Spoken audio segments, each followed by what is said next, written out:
So elections ఉన్నాయి కదా ఏపీలో ఏప్రిల్లో. సో ఏ పార్టీ అధికారంలోకి వస్తే బాగుంటుంది? నేనైతే జనసేన రావాలి. జనసేన టీడీపీ. అంటే రీసెంట్ టైమ్స్ లో జనసేన మీద కేసు అయింది విన్నారా? అంటే ఆయన వాలంటీర్స్ వ్యవస్థ మీద విమర్శలు చేయడం, ఆధార్ కార్డు లీక్ అవుతుందని, డేటా లీక్ అవుతుందని విమర్శలు చేయడం మీద ఆయన మీద కేసు పెట్టడం జరిగింది.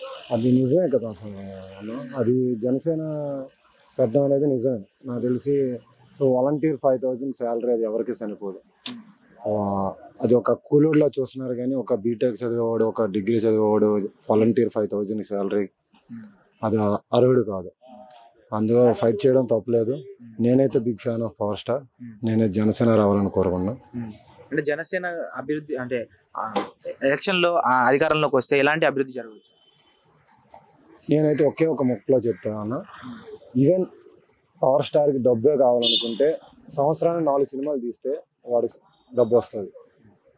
ప్రజలకు ఏదో చేయాలనుకుంటున్నాడు కాబట్టి రాజకీయానికి వచ్చాడు. ఒకసారి ఛాన్స్ ఇద్దాం. ఇప్పుడు జగన్ ఛాన్స్ ఇచ్చారు, అందుకే పవర్ స్టార్ కూడా ఛాన్స్ ఇస్తే ఎలాంటి అభివృద్ధి వస్తుందో తెలుస్తుంది కదా. అంటే ఇప్పుడు ఆయన మీద కేసు అయింది. సో ఆయన్ని ఎలక్షన్ టైంలోపు అరెస్ట్ చేసే ఛాన్స్ ఏమైనా ఉండొచ్చు అంటారా? ఎంత అరెస్ట్ చేసినా కూడా నాకు తెలిసి పాజిటివ్ వైబ్సే ఉన్నాయి అనుకుంటా జనసేనకి.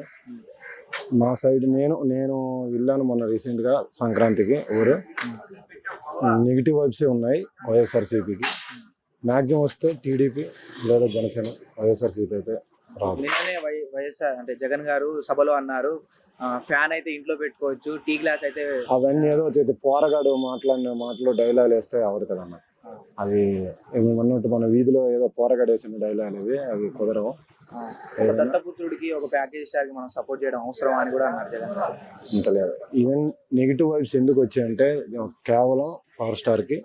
అది చిరంజీవి వల్ల కొంచెం చిరంజీవి అప్పుడు కూడా జనాల్ని తీసుకొచ్చి మళ్ళీ వెనక్కి వదిలేశాడు కాబట్టి అందుకే కొంచెం జనాలు నమ్మట్లేదు.